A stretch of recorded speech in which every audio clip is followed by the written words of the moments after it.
Welcome to the Carey Nieuwhof Leadership Podcast on YouTube. My name is Carey Nieuwhof, and my goal is to help you lead like never before. So what I do every week is I sit down with world-class leaders and church leaders, business leaders, and I talk to them about what made them who they are and try to have the conversation with them that you would have if you got to sit down for lunch with them or have dinner with them or really got to spend some time with them. So we go into the backstory and we explore what made them who they are and some of the principles they've learned along the way. So if you enjoy this episode, I would love for you to like it, to subscribe, and also to share it with your friends. And in the meantime, here's today's episode. Well, Scott and Sarah, welcome to the podcast. It's so good to have both of you here today. Thank you for having us. Yeah, thanks. Great to be with you, Carey. Yeah, so I would love to know, and obviously answer this individually, why each of you got involved in the conversation. And Scott, I know this has become a recurring theme to you, right? Bridge building rather than barrier erecting. But why you got interested in sort of the tone of the current conversation or public discourse that we seem to be having or not having in our culture right now. Sarah, why don't we start with you? What about you? Where'd that come from? Yeah, well, I'm a mom to two young boys. I have a 10-year-old and an 8-year-old. And the last presidential election and this one where it seemed like the tone in cultural conversation just really took a turn. That was the first time they really started noticing what was happening around. Even your kids were like, wait a minute, right. Really? And how old are your kids? Because these are not teenagers. That's right. 10 and 8 years old. And hearing them begin to say, I don't want to talk about politics because it's so mean. And hearing that they were picking up on that cultural piece of how the conversations were going. And I just thought, that isn't how it's always been. Our tone has not always been that divisive. It's certainly become that recently, but I didn't want to just tell them that there was a better way to do this. I wanted to be part of a solution to make it happen. And I wanted them to know that they could experience it not just in theory, but around our kitchen table and around the extended family table and be able to have these kinds of conversations that even if they're not happening publicly and they're not happening in the larger kind of sphere, they're happening in our home.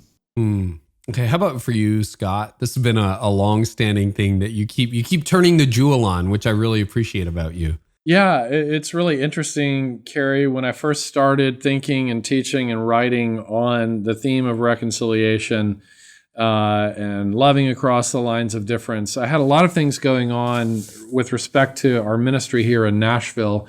I was asked to come in and do revitalization work on a historic church here in Nashville. It actually is the church that primarily sent Tim and Kathy Keller to New York to plant Redeemer. So we came, from there to here. And so there's a lot of history there, but the church was aging and they really, were desiring fresh vision and leadership to sort of recapture younger generations. And of course, what I was aware of coming in was that if you're going to talk about trying to do an intergenerational thing in today's climate, you're also talking about cross-political differences. You're talking about a lot of differences generationally. And so we just started there and then started getting into, conversations about race, conversations about, urban people and suburban people, because we've got a little bit of both sensibilities in our church. We started to see this political diversity emerge. And with that, a lot of tension, a lot of misunderstanding.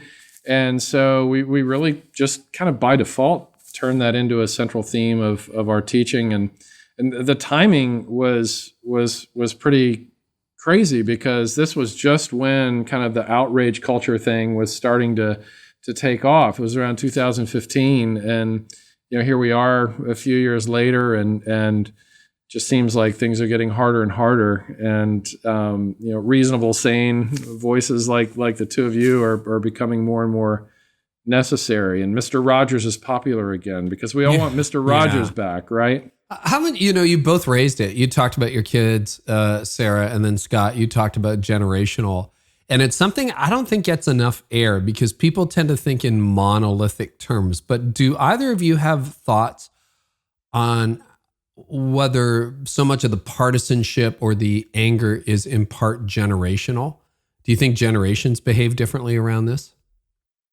Yeah, I think they do. I see that in my own family. I think we've experienced that with my parents and my generation a little bit. I don't think it's that way for everybody, but I realized when I came out with this book last month that the number of people I've heard from who are buying it for their adult children, parents buying it for the adult children so they could begin to have civil conversations around these conflicting ideas again. And I'm not sure why that is, but I think there's a tendency for the older generation to think that the younger generations just kind of cave to culture. They've lost the plot. And I think there's the tendency for the younger generation to think that the older generation has stopped evolving and they're not willing to change. And so I think there's kind of a default thinking there that isn't generous in their motives, but I don't know why it plays out that way. But I think when we assume that of each other, we're not taking into account the different experiences our generations have had that have led them to believe the way they do. And you've got an 8 and 10-year-old going, why are people so mean? Yes. Exactly. Wow. Mm-hmm. Scott, what's your take on the generations? Yeah, I think the older generations that critique the younger ones for caving to culture don't realize that they caved to culture as well. It was just a different culture. There was the culture of the religious right and the moral majority movement, a failed project by every measure in terms of persuasive movement, was a failed effort. And that was a cave to a certain kind of culture. And so you do have these sort of differences in sensibilities, and all, Barna and everybody else is saying, well, the reason why younger generations, particularly white evangelical younger generations, are drifting away from the institution of the local church, they'll say it's because our parents' and grandparents' generation conflated their right-leaning politics with their faith. And now what younger generations are at risk of is conflating their left-leaning politics with their faith. And it's going to be interesting to see what their kids say in 15 years or so. But really, I think what you've got is two generations that if everybody started by being quick to listen and slow to speak instead of the other way around, quick to speak and slow to listen.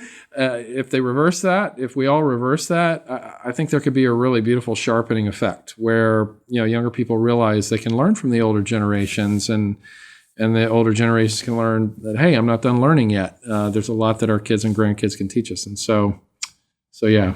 I was going to ask the question, and I don't know whether it's a good question, like which generation is loudest, but I wonder if it's that they're all kind of loud just in their own way and on their own channels. Is that fair or is that not fair? Yeah, I would say that it is. I would say that's pretty accurate. And I think there's almost something in every generation that's kind of being raised up that everybody's rebelling against something, right? Everybody's like living in reaction to whatever it was that was passed down to them. And so I think Scott's right that there's going to be some kind of balance we're going to have to figure out, but it almost is we overcompensate. We move in the other direction. We got to figure out a way to kind of meet in the middle and balance out. Is every generation loud in its own way? Yeah. Scott? Absolutely. No doubt about it. Yeah. I don't have but my loud is right. I just want you to know that. Okay. I've got the correct loud. Right. So, well, it's the Pharisee spirit that I think every human heart has to come to terms with at some point, where it says in Luke 18:9, there are those who trust in themselves that they're righteous and look down on other people with contempt. Self-righteousness and contempt leads to a loud, off-putting proclamation, right? And so I think you're onto something, Carey. Sarah, I want to ask you about growing up, because your dad ran for president. I want you to tell leaders about that.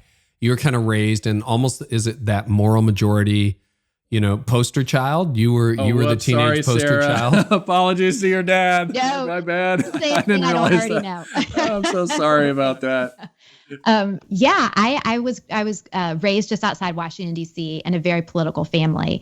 My parents both loved politics. They moved to D.C. after college, met working at the Republican National Committee.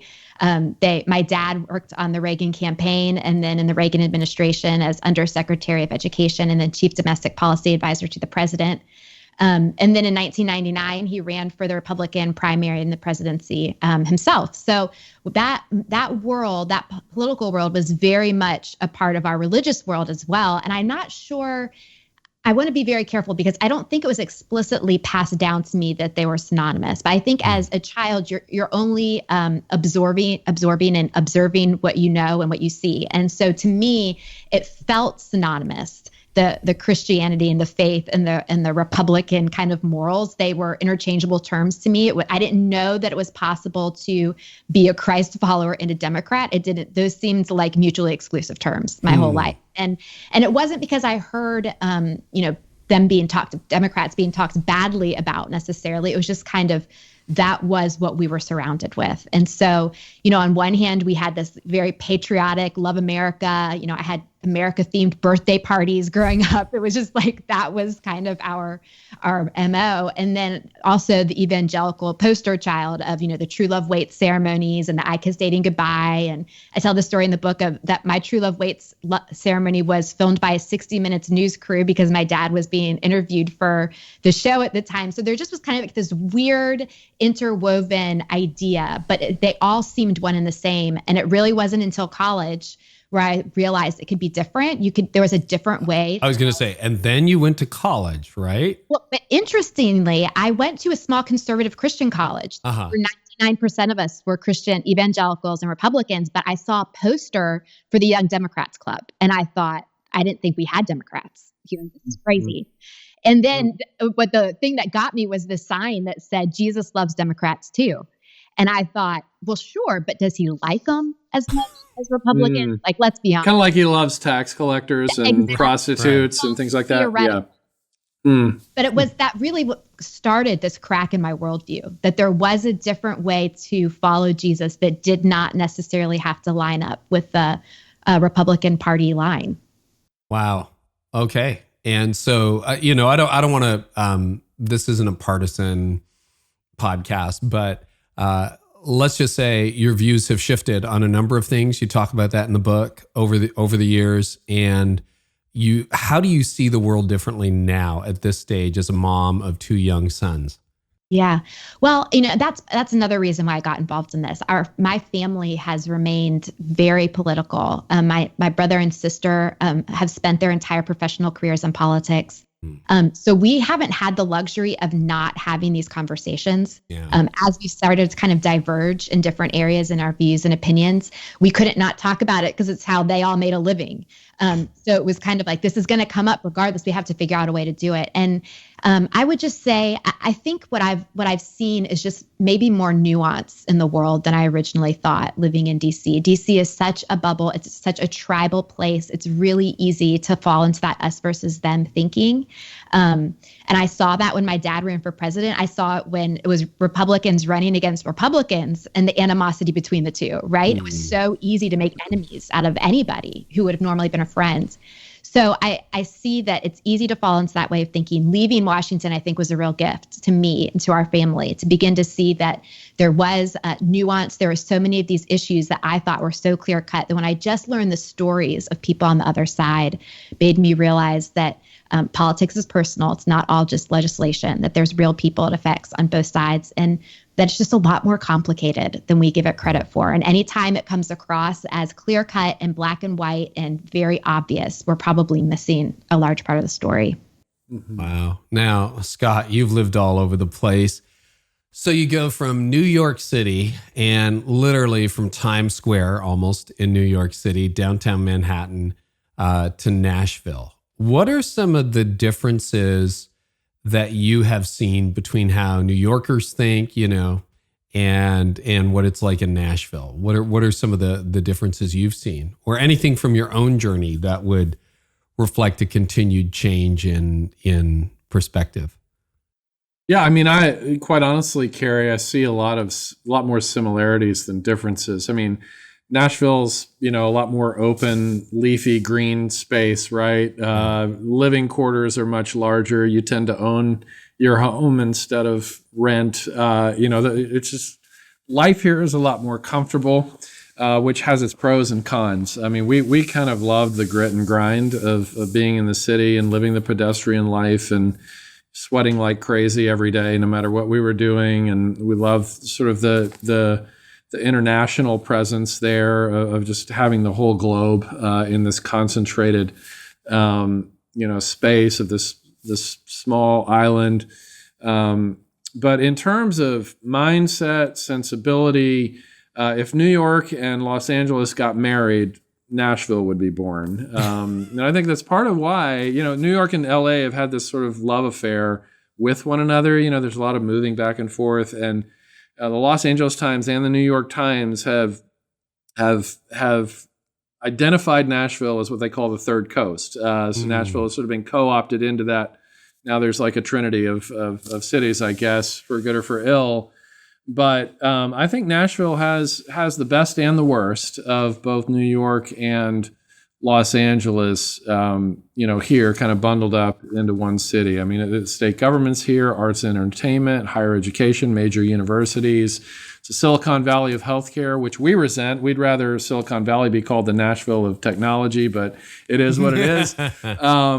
But it's a very much a culture-making city, and so there was a lot of sort of transferable stuff with respect to how we did ministry. Now, I will say that the area of Nashville that we're in probably leans more red state than blue state in a similar proportion that the Redeemer Church community leaned maybe a little bit more blue state than red state, but politically diverse. And to your point, Sarah, a minute ago, I became a Christian later in life, like around age 20, and I thought that to be a Christian was to be a Republican, and be a Republican was to be a Christian.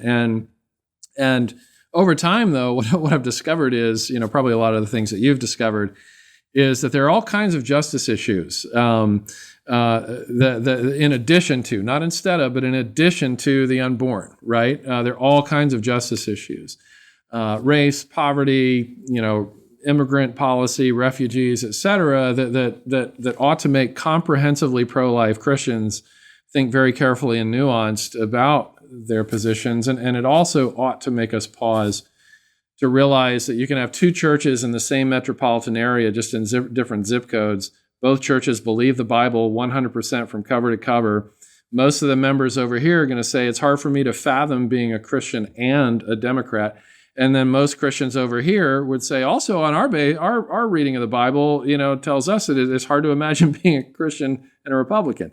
And so what that says is either this group doesn't know how to read the Bible, and this group does. This group gets it all right, this group gets it all wrong, or more likely, because this is everywhere in cities everywhere, more likely both groups have blind spots, and both groups need one another in order to get a more comprehensive, full picture. And I love what like Michael Ware and Justin Giboney are doing with AND Campaign, and I think there are a lot more voices emerging in evangelical world and in Christian world, that want to think more in a more nuanced way and build more bridges. I hope that's the future. One of the problems I think that came with associating a political party with our faith was it really eliminated the need for critical thinking. Because if you could just assign God as giving you permission to believe what your party believed, then you didn't have to actually engage anybody on the other side because God was on your side. So I think that led to a lot of us to reach a certain age and to be like, well, that doesn't make sense, because the more I start to think about it and the more I start to realize that people on the other side aren't just this evil, wrong, wicked, whatever, that you realize there's a lot more thinking I have to do with this. So it's an easy way out to assign God to a political party, but I think it actually hurts us long term and becoming critical thinkers and engaging culture in a nuanced way. So that is challenging. I mean, even for me, and I don't share these publicly very often, but I have views. And if you have a different view, I'm also an Enneagram 8. I'll be like, I don't know how any rational person could think that, but it's pretty clear that that's true. So I think that's part of human nature. Why have we gotten louder and why have we gotten angrier? I think because, election year, no election year, and this will be playing out after the U.S. election. So who knows? As I was joking with you before, we may not have a planet. Like, I don't know. Maybe this will never air. Who knows?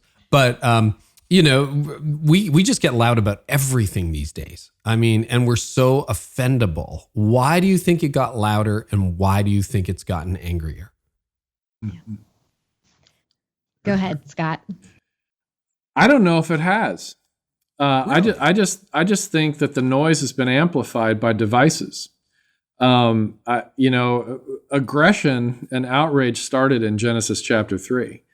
When Adam points his finger at God and says, "The woman you gave me, she's culpable for the fruit that I ate." And then in the next chapter, the first pair of brothers we have, one of them kills the other out of envy, and then we get all of Old Testament and New Testament history showing that people just can't seem to get along, and it goes back to that Pharisee spirit. And Kathy Keller says the natural religion of the human heart is self-righteousness, and we're always looking to put ourselves above. And this is what Darwin got right. That the strong want to eat the weak. Everybody, without the Holy Spirit, without the intervening kindness and grace of God, we all want to dominate. We all want to be on top. We all want to win, and that leads us to compare and compete and put down and form communities around a common enemy, and so I think it's louder just because we have more ways of exposing ourselves to the noise, and the thing about the noise is, just like kindness, outrage is contagious. If I start complaining, it probably won't be long before one or both of you start complaining. If I start rejoicing and catching somebody doing good instead of catching somebody doing wrong, it's long before one or both of you is going to start rejoicing with me, right? So there's this contagious effect that we have on each other. And, when outrage is everywhere, of course, it just feeds on itself. Sarah, what's your take? Louder and angrier? I would say, I think we probably go in cycles of this. I've tried to pay attention to some social psychologists and economists. And one of the things I've heard them say is that more divisive cultures tend to come on the back end of financial crisis. And so when you look at when this kind of started to happen, that 2007, 2008, the financial crisis, and the reason is because once the financial recovery starts happening, the divide between the more affluent and the less affluent grows wider and gets people more angry. And then around that same time, there was also the incorporation of the retweet button on Twitter and the like button on Facebook. And I think we saw that, yes, kindness is contagious for sure, but outrage, I think, spreads a lot more quickly. And I think we saw that with the introduction of these social media platforms and being able to project our outrage so easily, that it started to spread. And in a lot of ways, it became a version of a mob mentality. And what we know about a mob mentality is that there is a lower cognitive and moral threshold for a mob than an individual, right? So you get a lot of people saying the same kinds of things, hiding behind a screen, not even in a physical mob, but hiding behind a screen. You're going to have them doing a lot of things that they wouldn't necessarily be doing individually on their own. So I think that all of these things kind of created this perfect storm in our culture. And I think we're seeing the results in that now. I want to believe that enough people are paying attention to the way that outrage culture has fueled what shows up in our timelines, and that the articles that we want to click on are there to keep us entertained and on the screen longer, more than they are there to inform us. So I think the more we start to pay attention to these things, that we can start to change the narrative a little bit and at least begin to act more proactively in how we engage online and in person. Yeah. I'd love to get your thoughts on the rise of cancel culture, because I think there is like a mob mentality that's out there. And as I was saying before we started recording, I'm all for accountability. I think that can be great, and transparency. And you would hope that leaders have integrity. I would hope that I have some integrity, right? So I'm not talking about being held to account for things that you did wrong, or being called out in those moments when you need to. But I think we all know, would assume, we all would think, I think we've gone beyond that. We're into cancel culture. So do you want to give us like a working definition in your head of what cancel culture means to you, and then a theory on how we got here? Because I'm just very anxious to find out what others have to say about it. We haven't really done an episode on this, and yet I know it's something that a lot of leaders live in fear of, or are part of, to be honest with you. Just like, no, I'm going to jump on this person and they're gone. We're going to get rid of them. So thoughts on that? Scott, how about you? Man, I mean, it is a tenuous environment, around the sort of cancel culture theme for sure. I remember hearing Andy Stanley say a few years ago about pastors, and this was before all this stuff, started heating up. He said, all I have to do is say 5 wrong words behind a microphone, and it would completely blow up everything I've ever done in ministry. Just 5 wrong words. And, I think we've just, as we've gotten more and more heated, as we've gotten more and more defensive in our posture, as we've gotten more afraid ourselves, we've just assumed this rival spirit. And the Pharisees did it, right? I mean, what happens? Jesus calls a dead man out of a tomb, and what do the Pharisees want to do? That they start plotting about how they're going to kill Lazarus. I mean, how insane is that? And they want to, they're plotting too how they want to kill Jesus, and I think behind the cancel behavior oftentimes is the feeling of being threatened. That if they win, then we're going to lose, and so there's that. But then I also think there's this safe spaces thing that emerged a few years ago on college campuses, where now it was imperative not only that we keep students physically safe, but also emotionally safe. In other words, professors and administrators, the unpardonable sin is to make a student feel uncomfortable by sharing ideas or expressing ideas that don't match with their ideas. And what that's called is a non-education.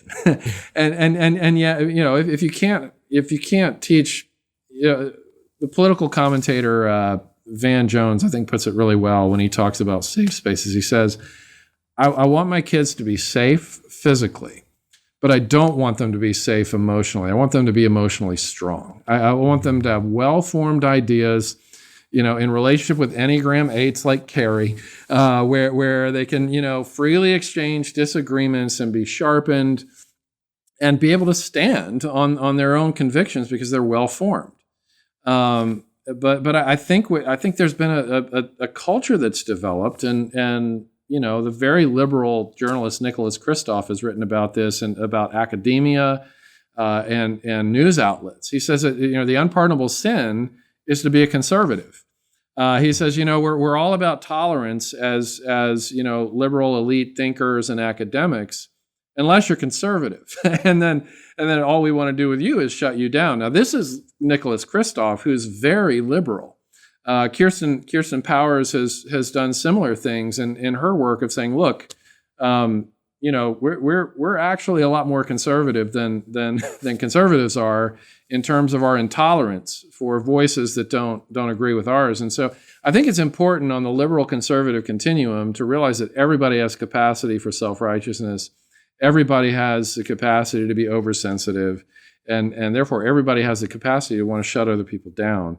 Now that's about ideas, and now I think, Carey, you also talked about behaviors, which it's important to hold accountable when powerful people are exploiting less powerful people and hurting and abusing less powerful people because they're more powerful. That's a whole nother conversation. It is a whole other conversation, but I think Andy's point is very valid that you say 5 wrong words and that could be the end, or a major aberration. We see that almost daily. Sarah, any thoughts on the emergence of the rise of cancel culture and where that comes from, and what's your take on that?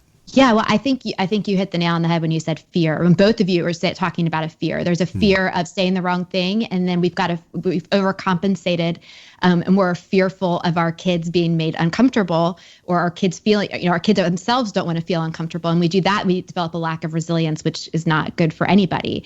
And I think we're right in saying that the conflict is a good thing. And what cancel culture is eliminating is a lack of discourse and civil discourse. And we can't sharpen our ideas unless we're in conflict with one another. No one is going to arrive at the best idea on their own, right? I mean, the biblical principles, iron sharpens iron. So I think the rise of cancel culture is also the rise of a lack of intelligence in our conversation culturally, because we're not allowing ourselves to engage with people who think differently and to test out these ideas and to develop the critical thinking.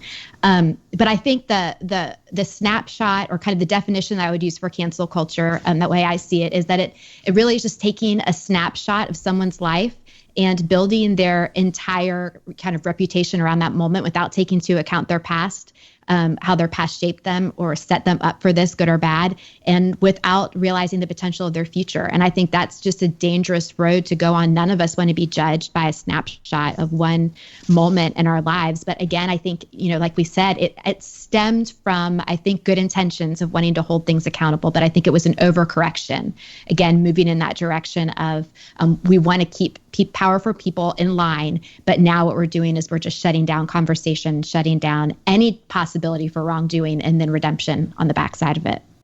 Both of you write about this. I touched on it a little bit in my last book, didn't see it coming, but I'm really concerned about the death of conversation. I've had extensive conversation with Gordon MacDonald about that on this podcast. He sees it as a similar problem. He remembers more civil discourse, people asking questions.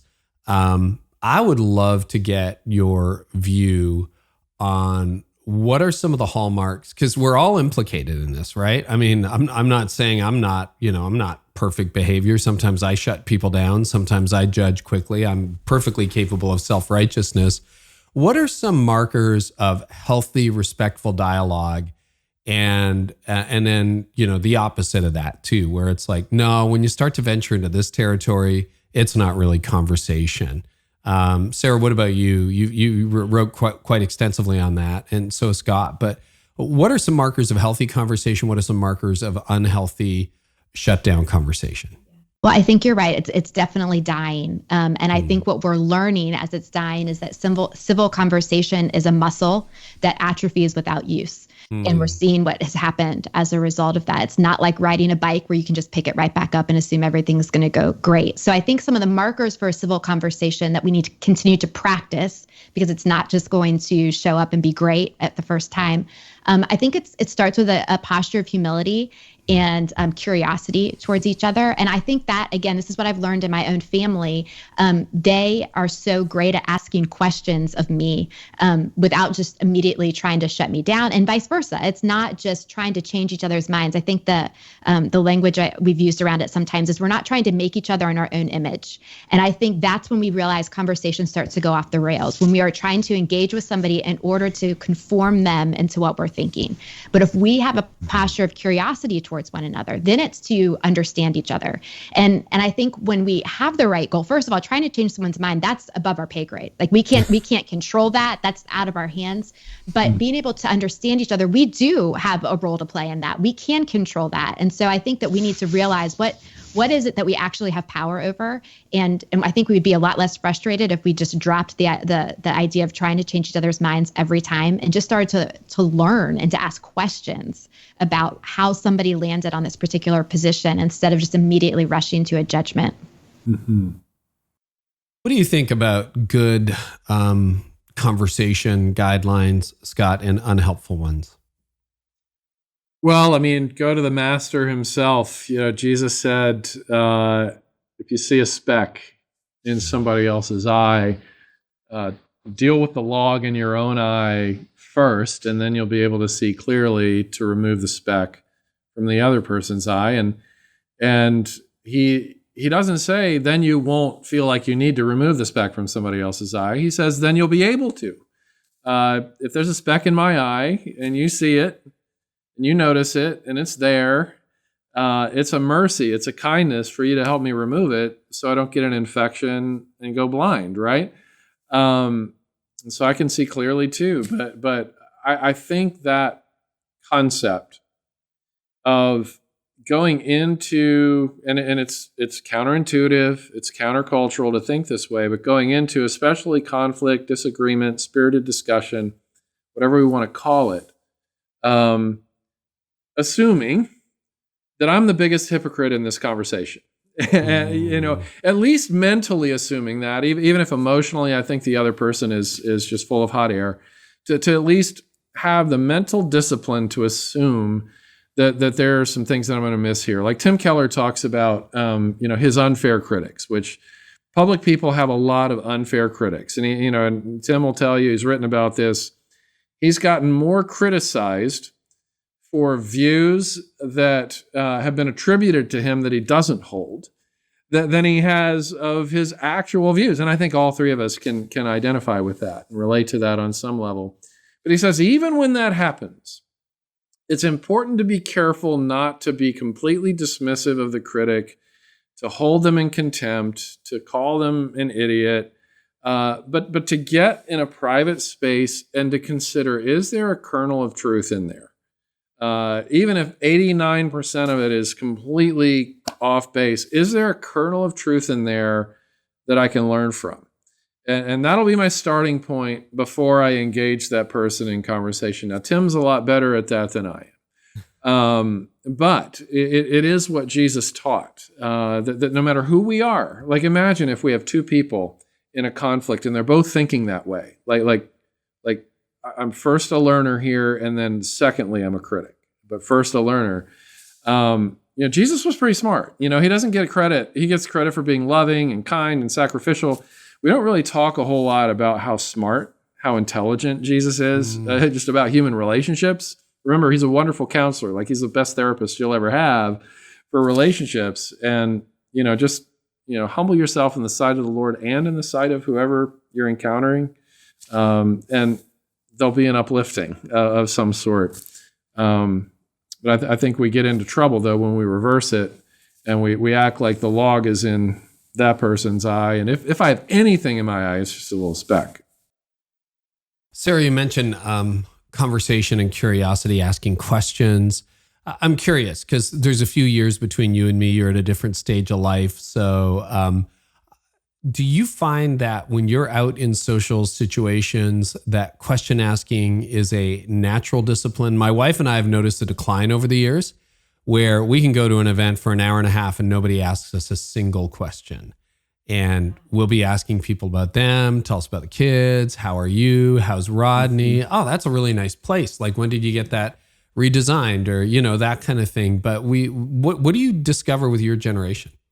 Yeah, I would agree with that, actually. We've had conversations in our family about, we'll go do the same thing, come home and be like, man, I learned everything about them. I don't think they learned a single thing about us. And that's fine. I'm not like ready to. Yeah. That's not the goal.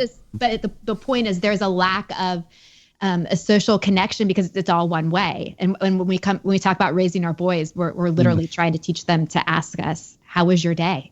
Like, start with that question, before you immediately start to unload what your day was like. There's an exchange there. So I think you're right. I don't know if that has to do with social media and just our willingness to just project our life online and assuming everybody wants to hear about it. And so we think the same thing. Okay, that is exactly my completely untested theory with zero data behind it, but that it's been about the last decade. And what do? We post about, I'm interviewing Scott and Sarah. I'm doing this, I'm doing that. And I just assume in real life that you're interested in every trivial detail of my life. Without reciprocity, right? Like, I find the most life-giving relationships to be mutual relationships where maybe some days it's not 50-50, right? You're going through a really tough time. Scott's going through a really tough time. And I do 90% of the listening, 10% of the talking. There's not a lot of questions back. But in a normal exchange, it's got to come out somewhere in the middle where I'm as interested in you as you are in me. And that actually defines healthy human relationship. But you're seeing that absent in your social circles as well. And I think you're right that I think it's interesting. You said the most life-giving relationships are the ones where there's a back and forth. It's not that where it's people who agree with you and everything you say. No, there's a dialogue of back and forth. People who are actually interested in you. Yes. And I think my generation is saying you need to be like me to have a relationship. And then we can all agree with each other in our agreement circle. That's right. Interesting. Scott, love your take on it. Have you ever heard that little skit that Groucho Marx did with another character? And he's just going on and on and on and on about himself. So here's another thing about me, one more thing about me, and there's also this about me. And then he stops. He has this moment of clarity and awakening.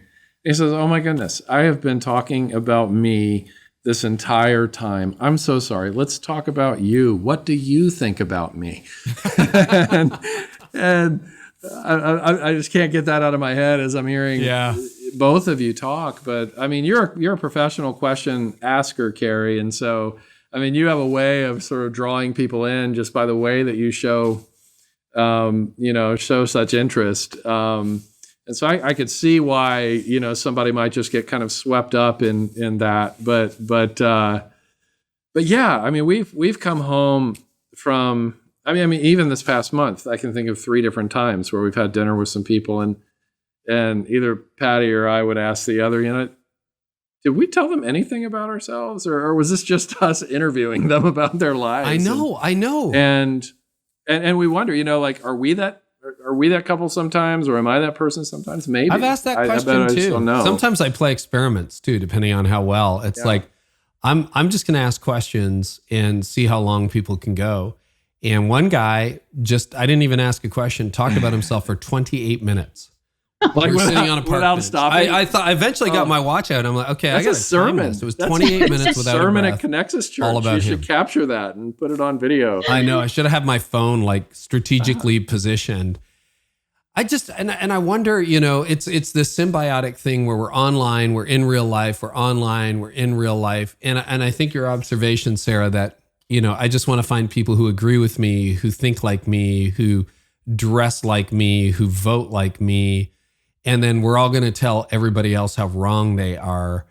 But it really makes for awkward social dynamics. Scott, I mean, we're a little similar, more similar in age. Have you noticed a devolution, a de-evolution of conversation over the years or not so?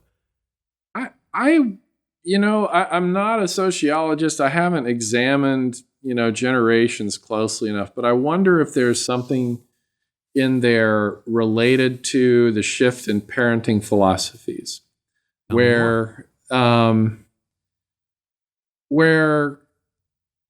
over time, parents now, I think make their kids the center of their universe a lot more than they did when I was growing up. Yeah. Where it's child-centered everything.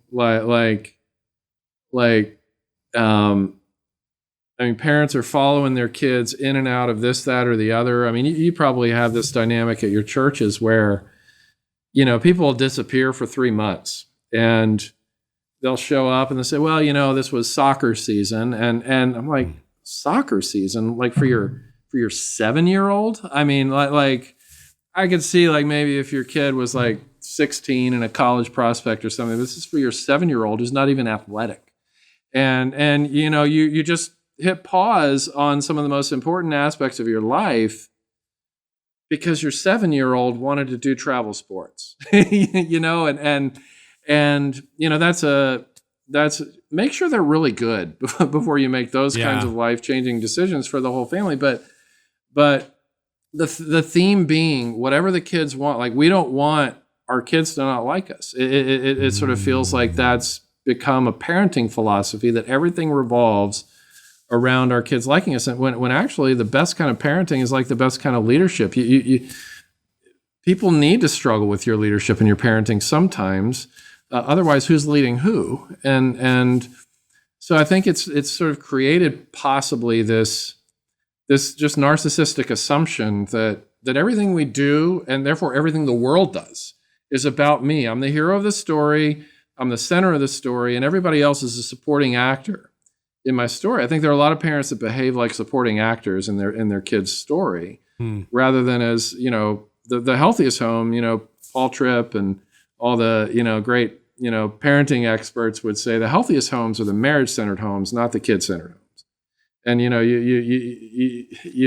put the kid in the middle. It's like putting planet Earth in the middle of the solar system and trying to turn the sun into a planet. It'll throw everything off. But then I think these little guys, these devices, and the way that we have, and I don't know the answer to this because it's really hard when your kid is going to be socially isolated in their social world if they don't become a phone addict.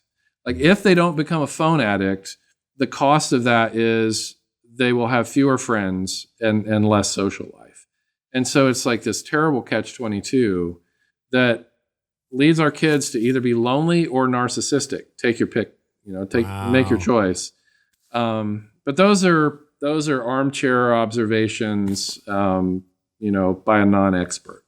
So Sarah, you spent a lot of time in the child education space. That's kind of your day job as well, in addition to being a mom. What's your take on that? What do you think? Do you see a connection? Any thoughts? Any revisions to that idea? Yeah, I think it's probably true. I think we're having conversations like this all the time with my husband and I for our kids' future. What does this look like when it comes to devices? And all the research, the phones have been around long enough to know the research is coming out that we know it's not good for developmentally still developing teenagers to have immediate access to a social media world. So it's not just the phones. I think it's the social media platforms that are even more of a problem. I've heard social scientists say that they think that middle school principals need to be saying, your kid should not have a phone. Like right now, we're just kind of ambiguous about it, and every parent kind of makes their own decision. But we're seeing developmentally this is not good. There's a sharp increase when it comes to mental decline in mental health, rise of suicide, especially in girls, but in boys as well. And that the rise in these mental health issues is directly connected to a little object that can tell us in an instant what our reputation is and whether people like us or don't like us or what they don't like about us. And that's hard for adults to handle. I know that as a middle schooler, there's no way I would have been able to handle that well. So I'm nervous about what that means for the generation. And I'm nervous for, the parents who want to do it a different way. But like you said, Scott, it takes a lot of people to turn the ship, and you don't want to be the only family that makes that decision and then hurt your kids in the process.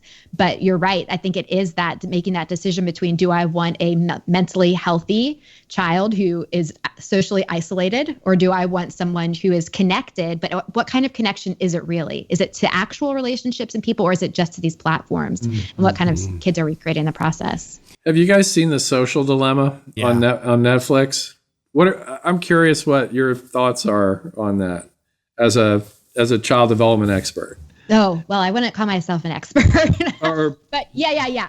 Okay. No, I think it's exactly right in a lot of ways. I think I loved the connections it was making politically to a lot of things that these echo chambers we've started to live in, that before it used to be that we would kind of choose to live in these echo chambers, but now the algorithms are creating echo chambers for us, and that we're living in these spaces without even realizing it. So, I think it's always interesting when the people who have created something are making the decision to not expose their own children to a product or to a platform. That to me is very telling about what the kind of long-term effects are on this. But it's so difficult because social media is still very new, but it's old enough to know it's not moving in a great direction, but it's far enough along it's hard to correct course at this point. Well, and there's an argument when it comes into cancel culture and everything. And I want to come back to, even shaming, because that's a big issue. If you're raising kids and they're on social media, group shaming is a big deal. And that's kind of what cancel culture is at its heart. It's just, we're going to assassinate you and shame you and that. But, on the social dilemma, it's a really hard thing. First of all, I'm not a teenager or middle schooler. So, I'm an adult who has a long pre-digital memory. That I think is a blessing right now. I've always been technological, but it's sort of last quarter of my life, not half my life or 3/4 of my life. So I have a long pre-digital memory. But it's a debate. We have this on my team all the time. Like here we are doing this podcast, and you're in Atlanta and Nashville and Toronto, and we're able to do this, and we're bringing it to leaders around the world using the very thing that we're debating. So I was having this conversation this week. Like, do I just go with my manual typewriter into a cabin in the woods off the grid and write books for obscurity and never market them? I mean, it's almost like saying the church isn't allowed to use the printing press, or we're not allowed to use the phone, or we're not allowed to use the car, right? You almost become Amish in your approach. And this is you can look at the history of the Industrial Revolution. Everything, I think it was in The Social Dilemma, they said, they didn't say it in these words, but a similar quote would be, we are technology's parent, but we're also its child. We don't know what it's doing to us. And so what we try to do in this company is we try to be a place for good people on the internet to gather. We try to moderate the conversation. I try to have life-giving conversations like this that recalibrate people going, oh, that's the crazy that's going on. Yeah, I was involved in online shaming. Okay, I probably don't want to do that in the future, or, whatever. But yeah, it's a really tough dilemma. And with kids, my answer is, thank goodness mine are in their 20s. We kind of dodged that bullet. It was still dial-up when they were super young, and the age was basically high school. And, I still think there's issues there, but it wasn't like the 8-year-old who wants an iPhone for Christmas or the 10-year-old. Let's talk about shaming. You've got a whole section in your book, Scott. I'd love to know, like, from your biblical perspective, both of you, Jesus taught in an honor-shame culture, and there seems to be a lot of bullying and a lot of shaming happening online. What are your thoughts on that, Sarah? Yeah, well, I think the idea of shaming is, to me, it's connected to that idea of contempt, which there's been a lot of research around relationships, marriages that go the distance. Contempt is the number one contributing factor. John Gottman. Yep. Yes, exactly. Oh, yeah. So I think when what they have in common is we're talking about the essence of a person and not what they've done. And so I think what cancel culture has turned into, we're not making a snap decision or snap judgment on what somebody did. We're saying, you are bad. I don't want to just cancel this action that you did. I have contempt for who you are. And so there's a way, I think, that in anger, in a way, is healthier towards what people sometimes do or have done wrongly, because it's saying, I believed you were better than that, and you disappointed me. So anger is telling me there was a bar that I thought you could have reached and you didn't reach it. And so I'm disappointed. I'm frustrated about that. Contempt is saying, there's no hope for you. There's no chance to kind of fix this. And I think that that's a really dangerous message, because when we look at the theology of Jesus, how Jesus interacted with people, he was never writing the end of people's stories for them. He was always leaving room for restoration and redemption and resurrection. And so when we write the stories, the end of people's stories, by saying there's no chance for you to recover, this is just who you are, I think we're eliminating any incentive to be better. Why would we want to improve ourselves when we can't ever be accepted back into the community? So I think that's a big deal culturally, but for Christians especially, that's a really big deal. That's the antithesis of what Jesus represented. So I don't think we can give into that and expect things to reflect well on the church if we do. Yeah. What about shame? That's a really good insight. What about you, Scott? What do you think? So I guess I'll talk about it from the recipient and the aggressor's standpoint. The recipient, it can potentially be demoralizing. You mentioned the rise in suicides, especially among teens, but not only teens. I've got 2 pastor friends who are very active on social media who took their own lives in the last year. I'm not saying that social media was necessarily at the center of those tragic, irreversible decisions, but shame is such a powerful demoralizer, as you've described it, because, like you said, it's the message of there's no hope for you.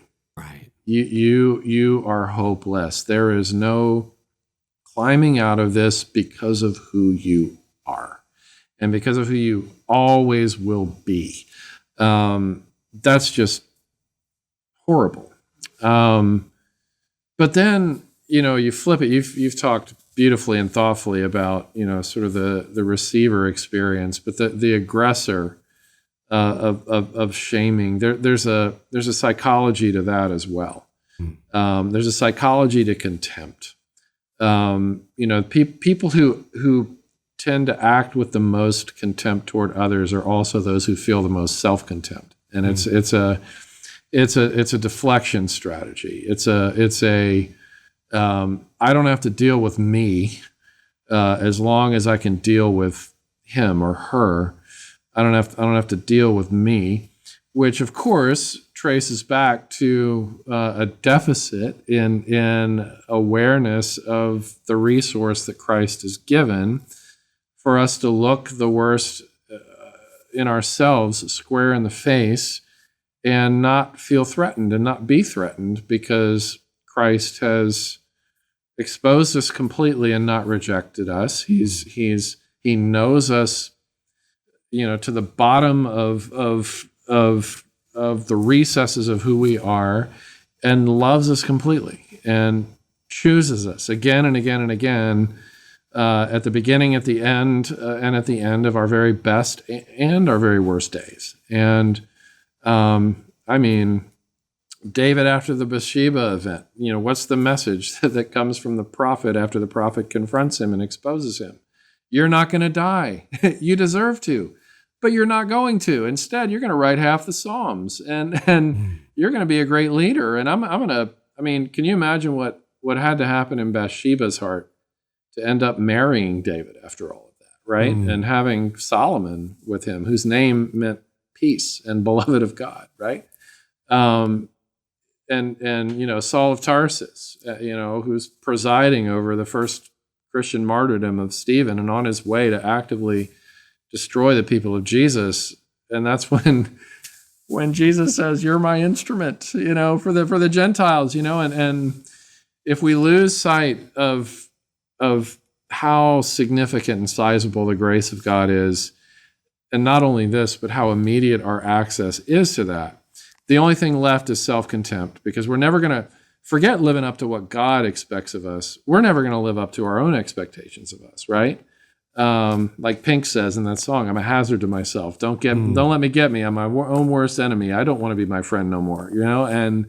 And when we have self-contempt, we will either self-destruct in one way, shape, or form or another, or we will try to destroy somebody else through character assassination or maybe even actual assassination. Who knows? So there's terrible psychology on both sides of it.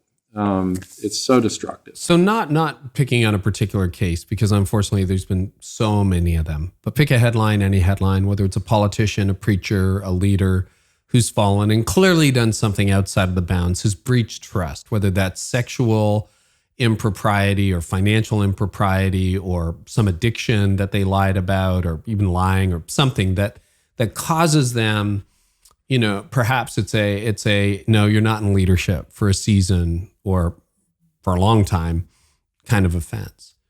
What is the better process? Because there is so much blaming and shaming. It is that mob mentality that you've hinted at. It's that we want this person gone. Boom, they're gone. The board fired them.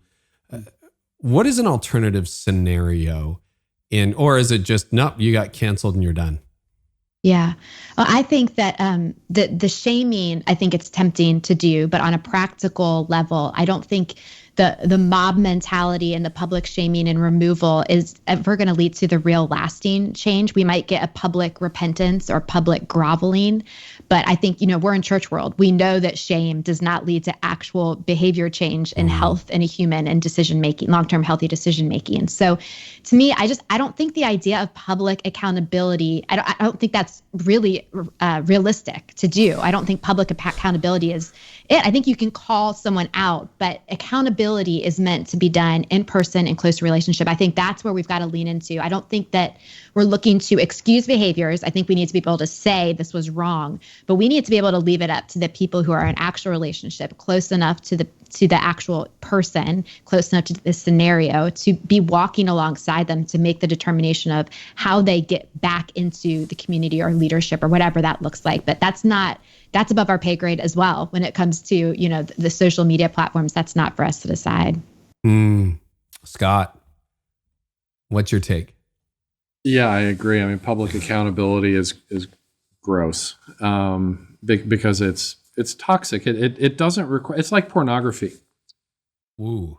What does pornography do? It objectifies a human being, taking their personhood away from them. It's after the experience of a personal rush that costs you nothing and costs them their dignity, costs them something significant, right? And the outrage, public outrage and shame without reciprocal accountability works just like pornography, emotionally and psychologically and socially.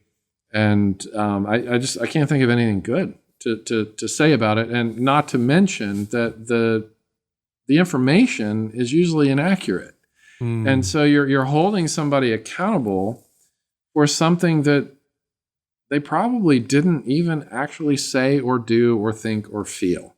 Or perhaps not in the same way that you believe that they did, said, yeah. It's crazy, you guys. Like sometimes I if my publisher would let me, I'd get off Twitter entirely.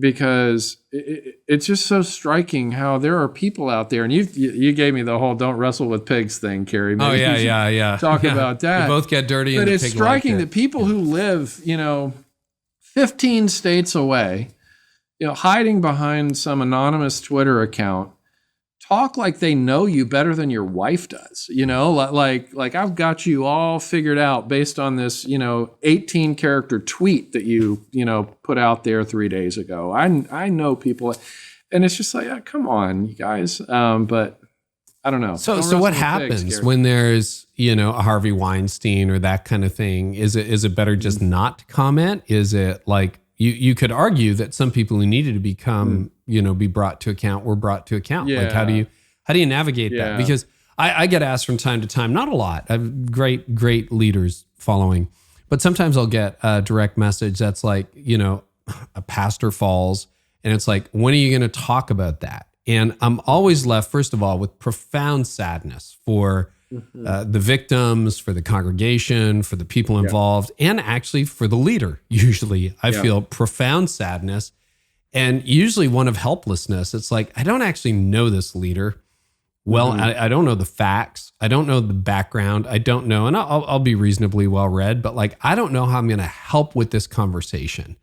I just don't know. And I think if we're really honest, you both hinted at that, that's where we are on most of this stuff. It's like, that's right. I can't help. I don't know what to do, and I don't know. And if I do, like, sometimes I'll walk with a leader after a problem, and then I'm not going to talk about it publicly. Like, that is something that I am doing privately to help a friend, or I'm part of a circle of accountability or something for that person, or hopefully I'm part of whatever the long road is. And that's not frequent, but when that has happened, it's like, that's not for a blog post. Like, I don't know. Any thoughts on that? What is the constructive role of our public profiles in a time like this?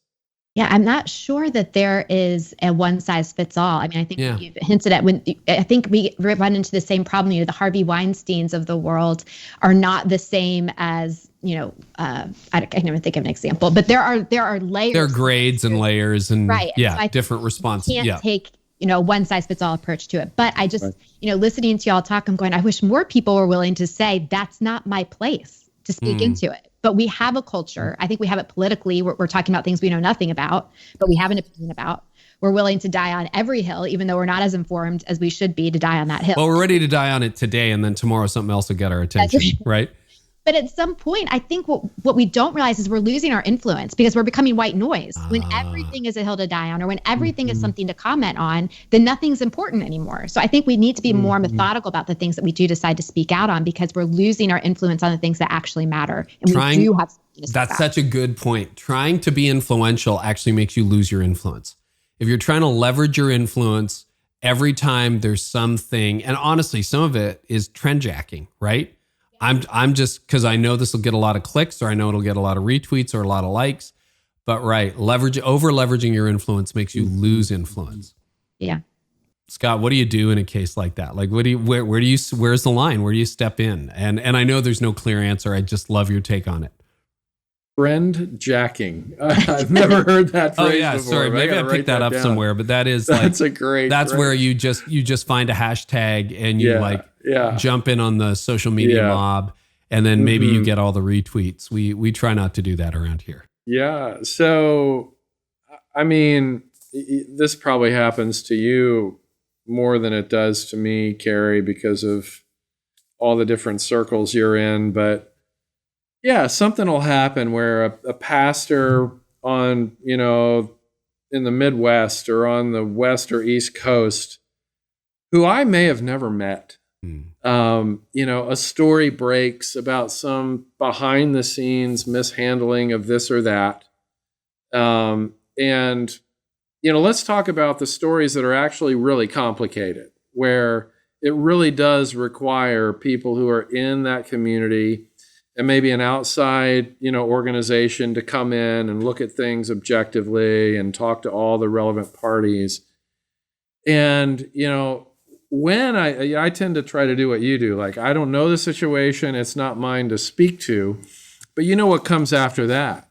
Well, you have a public voice and you should be calling this out, and you have no impulse for justice. And I'm like, I don't know what justice is in this situation, and so you're kind of darned if you do, darned if you don't. So don't, because you're going to be darned either way. And if I'm not a necessary part of the a central part of the problem or a necessary part of the solution, then it's somebody else's problem to fix and to comment on. And if they comment on it, in most cases, it probably shouldn't be done publicly, because it's none of the public's business.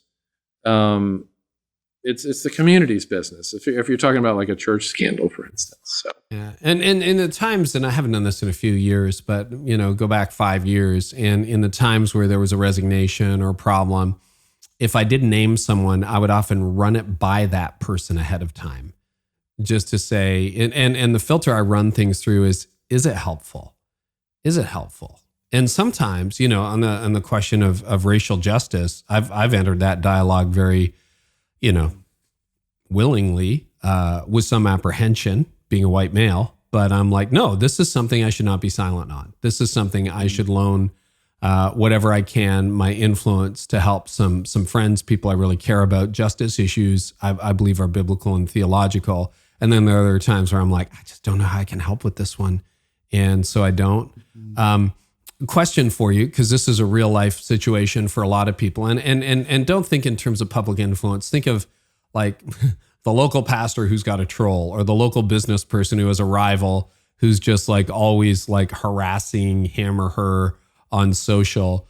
Do you have any criteria for when you block or unfollow, or how do you navigate that part of your life? I've probably unfollowed more people in 2020 than at any other time in my life.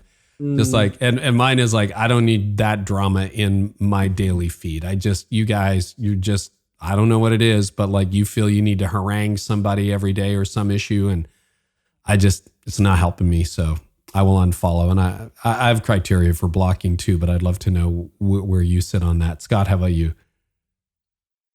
I mean, there's a certain tolerance level. I actually try not to block people unless it just feels like it's gotten to be absolutely necessary, because it's just starting to feel poison, because I don't want to cancel people, like even annoying people, I don't want to just cancel them, but sometimes, like for instance, the person who, this happened to me a couple of weeks ago, where a person just took over the feed on one of my posts, I think on Instagram, and just started talking about a political issue, just like an essay about a political issue, post after post after post after post, that had nothing to do with the actual thing that I'd posted on.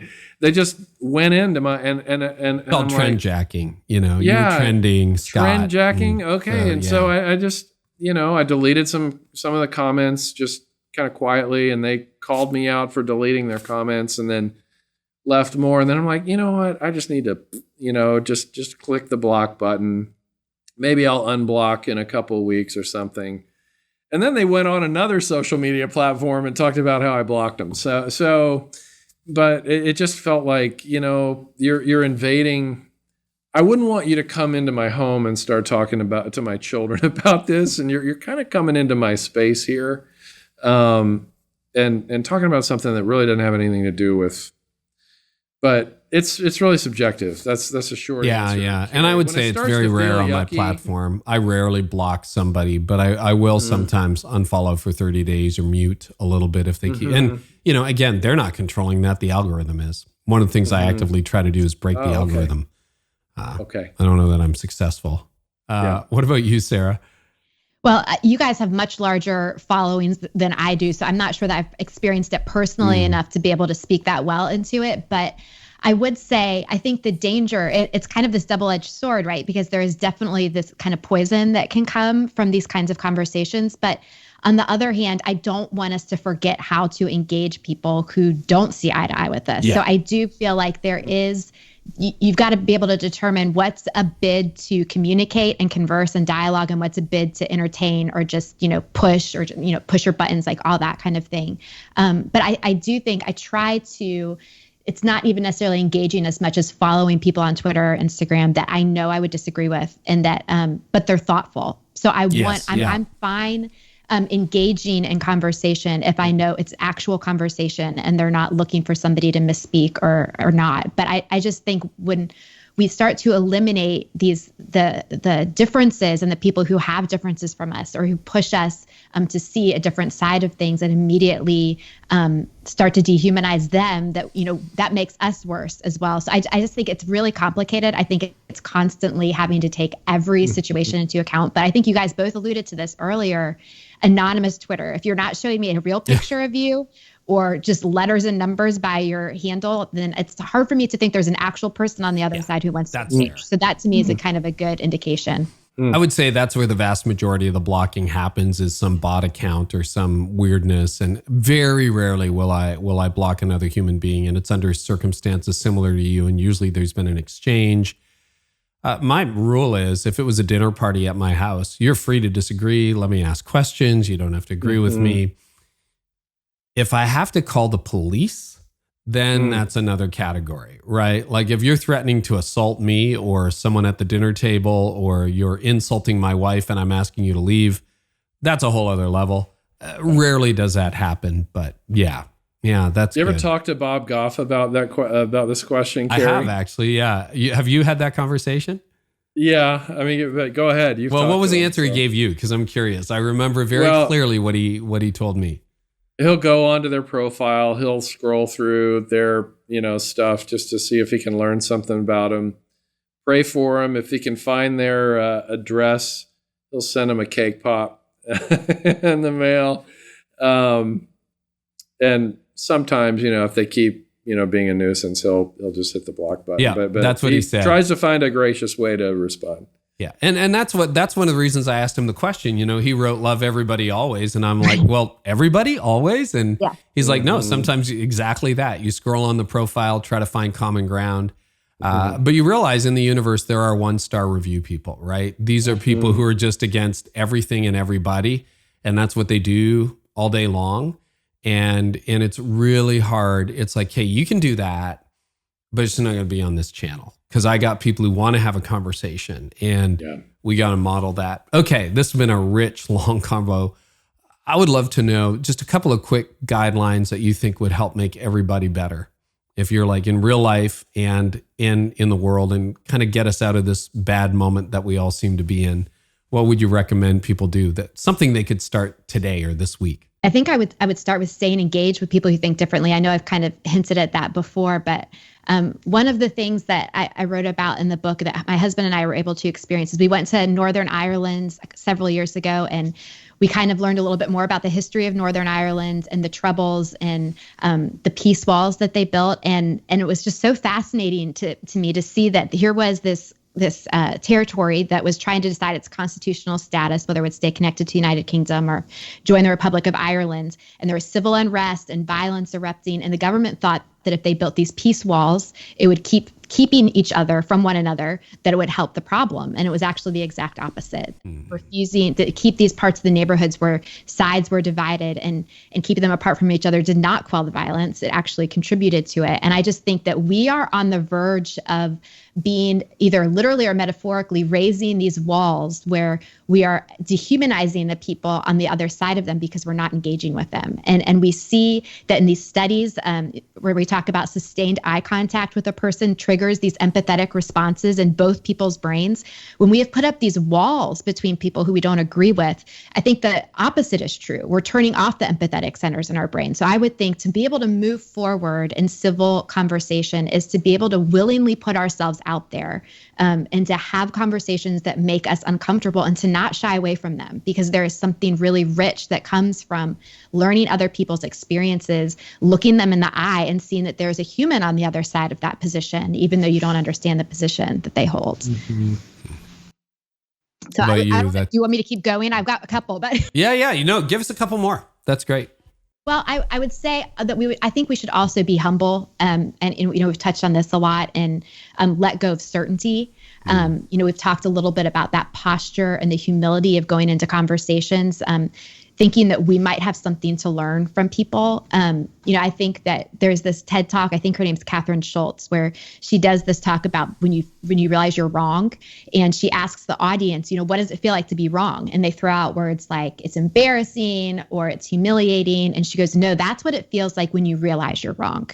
When you're wrong, it feels like being right. Like none of us are holding positions that we think are wrong. We all arrived at those conclusions legitimately in some way. And so if we could go into conversation believing, I might not have this all figured out, I'm willing to learn from you. And even from, a spiritual standpoint, I believe you're made in the image of God. I'm made in the image of God. And you've got something, and you're displaying something about him that I haven't yet encountered. I have something to learn about God from you, not just your worldview. And so just having that kind of posture of, I might have to change my mind on this. I don't know enough to draw a conclusion steadfastly, letting go of that idea of certainty in some form or fashion. But I think that curiosity, the willingness to stay engaged are probably the two top things that I would say. That's great. What about you, Scott? Any final words for leaders who want to restore a more civil, curious, reciprocal tone to discourse? Yeah, I don't have much to add to all the great things that Sarah just said, except to remember that every single person is under-encouraged and overwhelmed on some level. And doesn't matter what the exterior looks like, there is a scarcity of encouragement. There's a scarcity of kindness. There's a scarcity of all the things the human heart longs for relationally, and just to, hopefully approach, especially conversations that involve potential conflict, trying to keep in mind a posture of empathy, a posture of the fact that this other person has their own pair of shoes, and part of my goal in this conversation needs to be to learn how to walk in those shoes. Otherwise, civility, kindness, seeking mutual understanding become really, really difficult if empathy is taken off the table. One of our pastors, Micah Edmondson, who just came onto our team, he says he's African American, and so he's very he's a lead voice in he and his wife both in racial reconciliation and justice conversations. And he says he thinks that the biggest problem that American society has right now is that there's a war on empathy. There's a war against empathy. And if we could all, wave the white flag and surrender in that war, maybe we would start to get somewhere. That's good. Wow. Well, this has been really rich. Tell us both about your book. So Scott, you got a new one. Your latest is called A Gentle Answer. And what can readers expect when they pick it up? This is sort of it didn't start out this way, Carey, but it's ended up becoming sort of a prequel to my first book, Jesus Outside the Lines, which is more of a, kind of a field guide, an attempt at a field guide to engage the different contested issues in culture in a thoughtful, gracious way. It's sort of more of a practical book, but this one is more about nurturing the inner life and the heart, so that we're actually able, spiritually, emotionally, and dispositionally to go out and and try to be a force for good where there's so much fighting. And so it's the first part of the book is about, just coming to terms with the gentleness of Christ toward you. He is gentle and humble in heart. He wants to give us rest. And that's our starting point for then figuring out, okay, what does it mean for the spirit of gentleness to be cultivated in my own life? And, some great examples from John Perkins, the unusual, unlikely friendship between Jerry Falwell, speaking of moral majority movement, and Larry Flint, who founded Hustler magazine, the pornographer. Like I don't know if you guys know that story, but there's some great stories that I poached, from awesome. Anyway, yeah. So you can go to Amazon or wherever to find that. That's great. And Sarah, your first solo book. So tell us about it. Yeah, it's called The Space Between Us, How Jesus Teaches Us to Live Together When Politics and Religion Pull Us Apart. And it's part memoir, just part discovery in my own personal life, how I was raised, how things started to change for me, what I've kind of learned in the process and parenting and church world, and just kind of exposure to different worldviews and trying to see things differently. And the whole idea is that we know that the center is vacating when it comes to politics and religion, and people are moving toward the fringes. And that's not necessarily a bad thing, but it's a bad thing when the relational space starts to grow as well. And so just figuring out a way to engage with one another, to change our posture towards one another, to really love like Jesus instructed us to love, and have those one-on-one relationships more than getting caught up in this theory and big ideas, and just really engage that way. And there's a great recipe at the beginning of the book too. That's true. we'll let people figure that out, okay, when they get there. Yeah. But I'm so grateful. And where can people find your stuff? Obviously Amazon, but do you have a website? Yes, sarahbanderson.com is my website. But yeah, Amazon and barnesandnoble.com has the book. All right. Well, Scott, Sarah, so grateful for you. Thank you so much for being our little panel. And hopefully we rediscovered some civility and some calm and some sanity and some Christ-likeness as a result of this. So thank you. Thanks, Carey. Thanks. Well, I hope today's episode was helpful to you. You can always get more by subscribing to my channel. I also have a lot more content over at CareyNieuwhof.com for leaders in business and leaders in churches. And you can get transcripts of this episode there and so much more, plus some other stuff I do for leaders. So head on over there to discover more at CareyNieuwhof.com. And in the meantime, I really hope our time together today has helped you lead like never before.